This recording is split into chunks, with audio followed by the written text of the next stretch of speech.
મિત્રો, ખેડૂતોના મુદ્દાઓને લઈને આમ આદમી પાર્ટી છેલ્લા 2 મહિનાથી વિવિધ સ્તરે આંદોલન ચલાવી રહી છે, મિટિંગો કરી રહી છે, મુદ્દા ઉઠાવી રહી છે.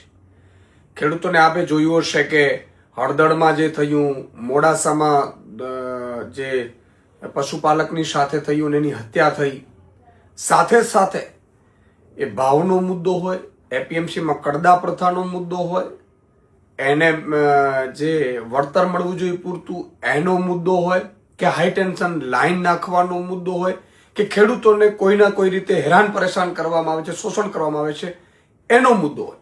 આ તમામ મુદ્દાઓને લઈને 2 મહિનાથી આમ આદમી પાર્ટી છે એ સતત 8 થી 9 જેટલી કિસાન મહાપંચાયતો આખા ગુજરાતમાં કરી અને મેં જાહેર કર્યું હતું સુદામડામાં, આપને ખબર તો 10 મુદ્દાઓને લઈને આમ આદમી પાર્ટી આગામી સમયમાં મુખ્યમંત્રીને મળશે.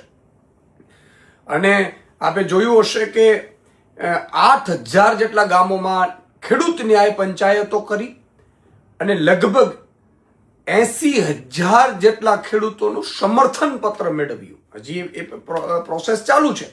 અને પછી અમે મુખ્યમંત્રીને મળવા ગયા. મુખ્યમંત્રીને પણ 11 મુદ્દાઓ 10 હતો ને પછી હાઈ ટેન્શન લાઈનનો એડ કરવામાં આવ્યો કે લોકોની, ખેડૂતોની ખૂબ માંગ હતી. કચ્છમાં છે, ધાંગધ્રામાં છે, આખી લાઈનો નીકળે છે. આખા ગુજરાતમાં બેફામપણે ખેડૂતોના ખેતરોમાંથી મોટી મોટી લાઈનો નીકળે અને ખેડૂતોને વળતર પણ ન મળે અને પોલીસનો અત્યાચાર કરવામાં આવે. પોલીસ અને સરકાર જાણે ઉદ્યોગપતિની દલાલી કરતી હોય એવી સ્થિતિમાં આવે ત્યારે આ મુદ્દો પણ અમે એડ કર્યો. અને ગતરોજ અમે ધારાસભ્ય અમારું ડેલિગેશન મુખ્યમંત્રીશ્રીને મળ્યું. મુખ્યમંત્રીને અમે રજૂઆત કરી છે. મુખ્યમંત્રીને કહ્યું છે કે આ પ્રશ્નોનો ઉકેલ લાવો અને થઈ શકે એવા છે. માની લો કે હેક્ટરે 50,000 રૂપિયો આપી શકાય એવું છે, 12 કલાકે દિવસે વીજળી આપી શકાય એવી છે. તો એ 11 મુદ્દાઓ મિત્રો ચર્ચા કરી. મને પૂરો વિશ્વાસ છે મુખ્યમંત્રીશ્રીએ અમને સાંભળ્યા, આખા ડેલિગેશનને સાંભળ્યા. મુખ્યમંત્રીશ્રીને એ પણ કહ્યું કે બધાની પાસે સમય ઓછો છે એટલે ભગવાન આપણે સારા કામ કરાવડાવે સારા.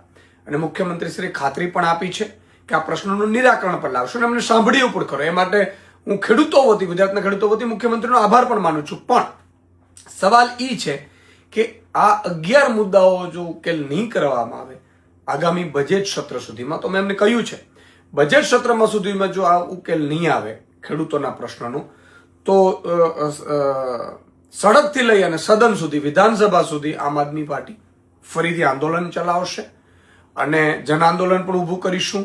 આજે સાઇન કેમ્પેનમાં 80,000 ખેડૂતો છે, એની જગ્યાએ પછી 20 લાખ ખેડૂતોની સાઇન કેમ્પેન ચાલશે. અને વિધાનસભામાં પણ અમારા ધારાસભ્યો છે મજબૂતાઈથી આ મુદ્દાઓ ઉઠાવશે. અને પછી એક જ વસ્તુ રહેશે કે જો સરકારને અમારે તો કામથી મતલબ છે. અમારું વિપક્ષ તરીકેની ભૂમિકા હતી, લોકોને સાથે લેવાની ભૂમિકા હતી, એક યોગ્ય પ્લેટફોર્મ સુધી પહોંચાડવાનું. આવું કોઈ પાર્ટી અત્યાર સુધી નહીં કર્યું હોય. અમે યોગ્ય પ્લેટફોર્મ સુધી પહોંચાડ્યું પણ કરું અને એમને પણ તક આપી છે કે તમારા હાથમાં સત્તા છે, તમે કરી લ્યો. નહીં તો પછી અમે જન આંદોલન કરીશું અને મજબૂરીએ ખેડૂતો માટે અમારે લડવું પડશે. ગરીબો, ભાગિયાઓ, મજૂરો, શ્રમિકો માટે અમારે લડવું પડશે. એ વાત નક્કી છે. અને એટલે જો આ મુદ્દાઓ બજેટ સત્ર સુધીમાં, ફેબ્રુઆરીમાં બજેટ સત્ર છે પહેલા જો સોલ્વ નહીં થાય તો આમ આદમી પાર્ટી જલદ આંદોલન કરશે. અને એ માટે અમે ઈચ્છીએ છીએ કે ગુજરાત આખું અમારી સાથે જોડાય. જય જવાન, જય કિસાન.